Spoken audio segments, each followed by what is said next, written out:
I'm a 90s guy, but I didn't think the 90s were aging very well. You saw the 80s were having like a resurgence. People like to dress like that. They love the hairstyles, the synthesizers, culture around the 80s. It seemed like, well, the 90s were just a plain, boring old, very flannel, very mopey. And then about 3 years ago or so on YouTube, I saw a little series called Loudermilk starring Ron Livingston from Office Space. And I watched the first episode or two. It was okay. I didn't really get into it, but they wanted you to pay for it and I didn't continue. But then it popped up on Netflix, the whole thing, maybe 6 months ago. And I watched it. And I gotta tell you, I think the 90s are gonna do just fine. If you are into the 90s, and I hear that there's a generation out there, the younger ones, who are into the 90s because it seems carefree and you were free. People were kind of relaxed and there was a lot of Big Lebowski looking people walking around. You're going to love this.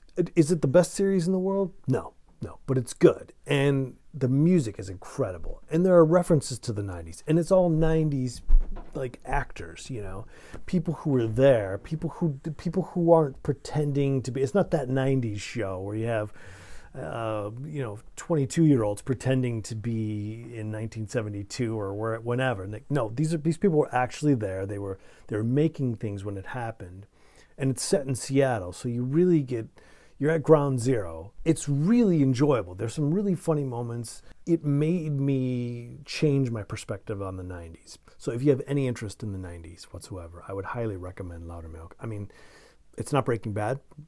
I loved it. I thought it was great, and I think, you know, it's hard to know sometimes whether you think something is good or whether things are aging well because you feel nostalgia for them.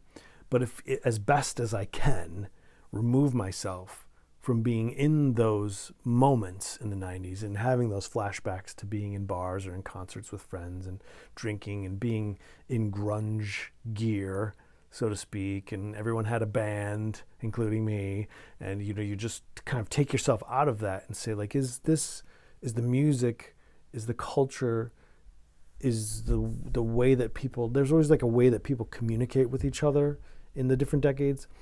Is this aging well? And I think there's a really great story going on in Loudermilk that presents the 90s in a very interesting way, a very creative way. That's real and authentic. You know, just the fact that it is set, the place to be. The nostalgia does kick in at some point and you think, why didn't I move to Seattle? Anyway, Netflix, Loudermilk. I would love to know what you think if you watched it. Did you watch it originally on Sony? I think watching it 3 or 4 years ago when they made it, I don't know if it was ready yet. I think the 90s was still in the oven. I think the 80s has been having its day.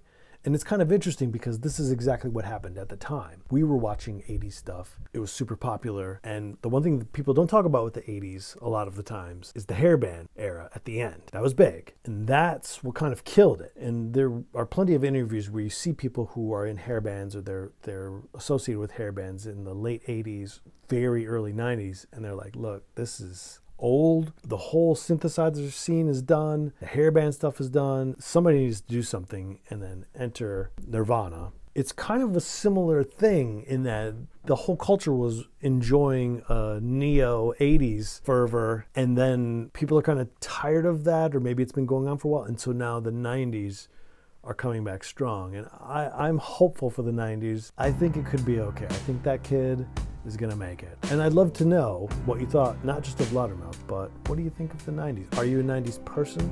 And if not, even more interesting perhaps, what do you think of the 90s, being too young to have experienced it?